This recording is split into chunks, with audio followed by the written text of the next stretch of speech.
जिनका पढ़ाई में मन नहीं लगता, जिनको याद नहीं होता, या फिर जिनको याद तो हो जाता है लेकिन वो उसे लंबे समय तक याद नहीं रख पाते हैं। देखो, पढ़ाई करना जितना जरूरी होता है उससे भी ज्यादा जरूरी होता है चीजों को जल्दी से याद करना। यानी अब तक आपने जो भी पढ़ा है उसे जल्दी से याद कैसे करें, उसे भूलने से कैसे बचें। आजकल के स्टूडेंट्स की यह सबसे बड़ी प्रॉब्लम बनती जा रही है कि उन्हें पढ़ा हुआ याद नहीं रहता है, वो चीजों को जल्दी से याद नहीं कर पाते हैं। आप सभी में से जो यह वीडियो देख रहे हैं उनमें से 95% व्यूवर्स स्टूडेंट्स ही हैं और आप में से बहुत कम स्टूडेंट्स ऐसे होंगे जिनको ये प्रॉब्लम नहीं होगी कि उन्हें पढ़ा हुआ याद नहीं रहता है। और यह सिर्फ आपका प्रॉब्लम नहीं है बल्कि इस दुनिया के 90% स्टूडेंट्स इसी प्रॉब्लम से पीड़ित हैं। और अगर देखा जाए तो यह कोई प्रॉब्लम नहीं है बल्कि चीजों को भूलना यह एक नेचुरल प्रोसेस है। सोचो, अगर आपका दिमाग सारी चीजें याद रखने लग जाए तो आप एक दिन में कितनी सारी एक्टिविटीज करते हो। आपके दिमाग का दही बन जाएगा अगर वो उन सारी चीजों को याद रखने लग जाए। लेकिन सवाल ये आता है कि हम पढ़ा हुआ जल्दी याद कैसे करें, उसे भूलने से कैसे बचें। अगर इसका कोई सॉलिड सॉल्यूशन मिल जाए तो हम कम पढ़ाई करके भी एग्जाम में अच्छा स्कोर हासिल कर सकते हैं, क्योंकि इस प्रॉब्लम का सॉल्यूशन मिलने के बाद हम चीजों को भूलेंगे नहीं बल्कि उन चीजों को जल्दी से याद कर पाएंगे। और अगर आप भी किसी ऐसे ही वीडियो की तलाश में हो जिसमें आपको इस प्रॉब्लम का सॉलिड सॉल्यूशन मिल जाए तो समझो ये वीडियो सिर्फ आपके लिए है, क्योंकि इस वीडियो में मैं आपको जल्दी याद कैसे करें इसको साइंटिफिक तरीके से समझाने वाला हूँ। क्योंकि आप सभी के एग्जाम्स नजदीक आ चुके हैं और आप सभी को कम टाइम में अपना सिलेबस पूरा करना है ताकि आप एग्जाम्स में अच्छा स्कोर हासिल कर सको। देखो, मैटर यह नहीं करता कि आपने पूरे साल क्या किया, मैटर यह करता है कि आपने एग्जाम्स के टाइम पर ऐसा क्या किया जो आपको इस लाखों की भीड़ से अलग बनाता है, जो आपको एक एक्स्ट्रा ऑर्डिनरी पर्सन बनाता है। क्योंकि यह दुनिया आपकी मेहनत नहीं देखती है, देखती है तो सिर्फ आपका रिजल्ट जो आपको इन लास्ट दिनों में बेहतर बनाना है। तो चलिए समझते हैं जल्दी याद करने के 4 powerful techniques. So let's start. Number 1, interest. Guys, अगर आप किसी भी टॉपिक को, किसी भी चीज को कम टाइम में अच्छे से जल्दी याद करना चाहते हो तो आपका उस चीज में इंटरेस्ट होना बहुत जरूरी है।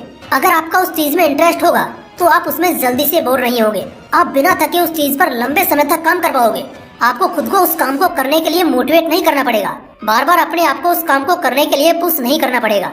आप दर्द सहन कर लोगे और पूरे एंजॉय के साथ अपना 100% उस काम में दे भी पाओगे। चलिए एक एग्जांपल से समझाता हूँ। जब भी आप कोई मूवी देखते हो या फिर अपना कोई फेवरेट सॉन्ग सुनते हो तो वह आपको बिना याद किए लंबे समय तक याद रहता है। आपके ब्रेन में मूवी का एक एक डायलॉग छप जाता है। क्या आपने कभी गौर किया है कि आखिर ऐसा क्यों होता है और इसके पीछे का रीजन क्या है? चलिए मैं बताता हूँ। तो इसके पीछे का रीजन है इंटरेस्ट, क्योंकि आपने उस मूवी को पूरे इंटरेस्ट के साथ देखा था, आपने एक एक सीन को पूरे फोकस के साथ देखा था। और यही रीजन है कि आपको मूवी या सॉन्ग बिना याद किए लंबे समय तक याद रहते हैं, आप चाह कर भी उसे भूल नहीं पाते हो। सोचो, अगर यही इंटरेस्ट आपका पढ़ाई में बन जाए तो कैसा रहेगा। इसका रिजल्ट निकलेगा कि अगर आपने एक बार किसी चीज को पूरे फोकस और इंटरेस्ट के साथ पढ़ लिया तो आप उसे भूलने वाले नहीं हो। क्योंकि साइंस कहती है कि अगर आप किसी चीज को पूरे इंटरेस्ट के साथ देखते हो, सुनते हो या फिर पढ़ते हो तो वह आपकी लॉन्ग टर्म मेमोरी में सेव हो जाता है, फिर आप उसे जल्दी से भूल नहीं पाते हो। तो सबसे पहले आपको अपने पढ़ाई में इंटरेस्ट बनाना होगा। अब आप बोलोगे कि भाई हमारा तो पढ़ाई में बिल्कुल भी इंटरेस्ट नहीं है, हमें तो पढ़ाई बहुत बोरिंग लगती है, तो हम पढ़ाई में इंटरेस्ट कैसे बनाएं? तो मैं तुम्हें पढ़ाई में इंटरेस्ट बनाने का सीधा सा एक तरीका बताता हूँ। देखिए, अगर हमें कहीं जाना होता है तो हमें उस मंजिल में इंटरेस्ट होता है, ना कि उस रास्ते में। जैसे अगर आपको जयपुर का सिटी पैलेस देखने जाना है तो आपका इंटरेस्ट जयपुर के सिटी पैलेस को देखने में है, ना कि उस जयपुर जाने वाले रास्ते में। लेकिन उस इंटरेस्टिंग मंजिल की वजह से आपको वह बोरिंग रास्ता भी इंटरेस्टिंग लगता है। ठीक इसी तरह से पढ़ाई भी एक रास्ता है जो तुम्हें अपनी मंजिल तक ले जाता है। और अगर आपका पढ़ाई में इंटरेस्ट नहीं है तो इसका सीधा सा मतलब है कि अब तक आपकी पढ़ाई का कोई गोल नहीं है, आपकी लाइफ का कोई एम नहीं है। तो सबसे पहले आपको अपनी लाइफ का गोल सेट करना है और वो गोल इतना इंटरेस्टिंग होना चाहिए कि उसकी वजह से आपको वो बोरिंग पढ़ाई भी इंटरेस्टिंग लगने लगे। अब आते हैं नंबर 2 पर। Number 2, Pareto principle technique. Guys, यह रूल कहता है कि आपका 20% इनपुट ही आपको 80% रिजल्ट दिलाता है और यह बात 95% तक सही साबित होती है। चलिए एग्जाम्पल से समझते हैं। इस दुनिया की 80% दौलत इस दुनिया के सिर्फ 20% लोगों के पास में है। आपके स्मार्टफोन में जितने भी गाने हैं आप उनमें से 20% गानों का यूज ही 80% करते हो। इस दुनिया के 80% लोग इस दुनिया के 20% कंपनीज के ब्रांड के ही कपड़े पहनते हैं। ठीक उसी तरह आपके सिलेबस का 20% मोस्ट इम्पोर्टेंट पार्ट ही आपको 80% रिजल्ट दिलाता है। कई बार क्या होता है कि हमें यही पता नहीं होता कि हमें क्या पढ़ना है और क्या छोड़ना है, और इसीलिए कई बार हम वो सब भी पढ़ लेते हैं जो एग्जाम पॉइंट ऑफ व्यू से हमारे किसी काम का नहीं है, और इस वजह से हमारा काफी सारा टाइम वेस्ट हो जाता है। और इस टाइम को वेस्ट होने से बचाने के लिए आपको जरूरत पड़ती है पेरेटो प्रिंसिपल टेक्निक के। इसके अनुसार आपको अपने सिलेबस को 2 पार्ट्स में डिवाइड करना है। एक पार्ट में वो 20% मोस्ट इम्पोर्टेंट सिलेबस जो आपको 80% रिजल्ट दिलाएगा, और दूसरे पार्ट में 80% सिलेबस जो आपके ज्यादा काम का नहीं है।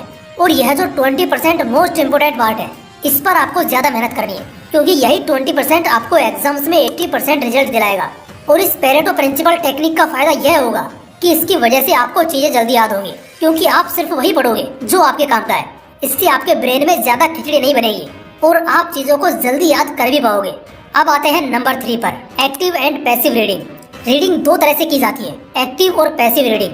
पैसिव रीडिंग वो होती है जिसमें आप पढ़ाई तो करते हो, लेकिन आप उस चीज को ऊपर ऊपर से पढ़ते हो, ज्यादा डीप में नहीं जाते हो। और एक्टिवेट रीडिंग वो होती है जिसमें आप पढ़ाई तो करते हो, लेकिन उस चीज को पूरे डीप में पढ़ते हो, एक एक चीज के बारे में अच्छे से समझते हो। और मजे की बात यह है कि आपने अपने सिलेबस को जिन 2 पार्ट्स में डिवाइड करा था, उनमें से 20% मोस्ट इम्पोर्टेंट पार्ट पर आपको एक्टिव रीडिंग करनी है और बाकी बचे 80% पर आपको पैसिव रीडिंग करनी है, ताकि आप कम समय में चीजों को ज्यादा याद कर पाओ। और इस टेक्निक का यूज करने से आप लंबे समय तक पढ़ाई करने के बाद भी नहीं थकोगे, क्योंकि जब भी आप पढ़ाई से थक जाओ तो उसी टाइम पर आपको पैसिव रीडिंग स्टार्ट कर देनी है। ऐसा करने से आपके दिमाग को रेस्ट मिल जाएगा और आप चीजों को जल्दी याद भी कर पाओगे।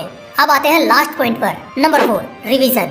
आपने जो भी पढ़ा है, अगर आप उसे लंबे समय तक याद रखना चाहते हो बिना भूले, तो उसका सही टाइम पर रिवीजन होना बहुत जरूरी है।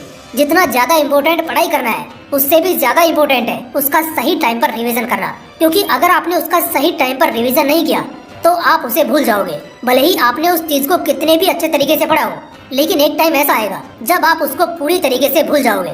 लेकिन अगर आपने उसका सही समय पर सही तरीके से रिवीजन कर लिया तो फिर आप उसको नहीं भूलोगे।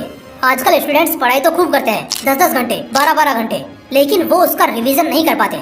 इस कारण उनको उस पढ़ाई का आउटपुट ही नहीं मिल पाता है, और इतने घंटे पढ़ाई करने के बाद भी वो उस चीज को भूल जाते हैं। अगर उसका सही समय पर सही तरीके से रिवीजन कर लिया जाए तो फिर वह चीज आपकी लॉन्ग टर्म मेमोरी में सेव हो जाती है, फिर आप उसे आसानी से नहीं भूलते हो। अब मैं आपको रिवीजन करने का एक साइंटिफिक मेथड बताने वाला हूँ। अगर आप उसका सही तरीके से यूज करते हो तो मैं गारंटी देता हूँ कि उसके बाद आप किसी भी चीज को लंबे समय तक याद रख सकते हो। तो इसके लिए आपको क्या करना है, आपने जो भी टॉपिक पढ़े हैं, आपको उसका फर्स्ट रिवीजन 24 घंटे के अंदर ही करना है, क्योंकि साइंस कहता है कि आप जो भी पढ़ते हो, जो भी सीखते हो, उसका 80% पार्ट 24 घंटे के अंदर ही भूल जाते हो। इसलिए आपको फर्स्ट रिवीजन 24 आवर के अंदर ही करना है, और फिर आपको सेकंड रिवीजन 3 दिन के बाद करना है, फिर आपको थर्ड रिवीजन 1 वीक के बाद करना है, and last and final revision आपको 21 दिन के बाद करना है।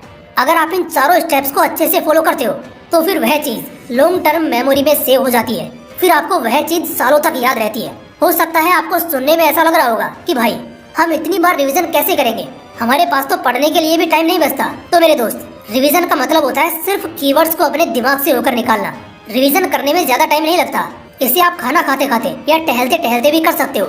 एक बार आप पूरे टॉपिक को अच्छे से पढ़कर रिवीजन कर लो, और फिर लास्ट बार आप रिवीजन अपने ब्रेन के अंदर ही कर लो, जिसको विजुअलाइजेशन कहते हैं। और अगर अब भी आपको ऐसा लगता है कि मेरे यह चीज अभी तक याद नहीं हुई है, तो एक बार आप फिर से उसको और देख लो। तो कुछ इस तरह से आप इन चारों स्टेप्स को फॉलो कर सकते हो। रिवीजन करने में कोई ज्यादा टाइम नहीं लगता। अगर आपने 1 घंटे तक पढ़ाई की है तो आप उसका रिवीजन सिर्फ 10 मिनट में अच्छे तरीके से कर सकते हो। तो आप रिवीजन से मत डरो, आप तो बस रिवीजन के इन चारों स्टेप्स को फॉलो करते रहो। फिर देखो आप किस तरह से एक एक चीज को याद रखने लग जाते हो, और आपकी ये प्रॉब्लम तो हमेशा हमेशा के लिए खत्म हो जाएगी कि यार पढ़ा हुआ जल्दी याद नहीं होता है। तो गाइस, ये थी वो 4 टेक्निक्स जिनका यूज करके आप पढ़ा हुआ जल्दी याद कर सकते हो। और अगर आप इन चारों टेक्निक्स को सिर्फ 21 दिन भी फॉलो करते हो तो आपको अमेजिंग रिजल्ट्स देखने को मिलेंगे। इसलिए इन चारों टेक्निक्स को फॉलो जरूर करना।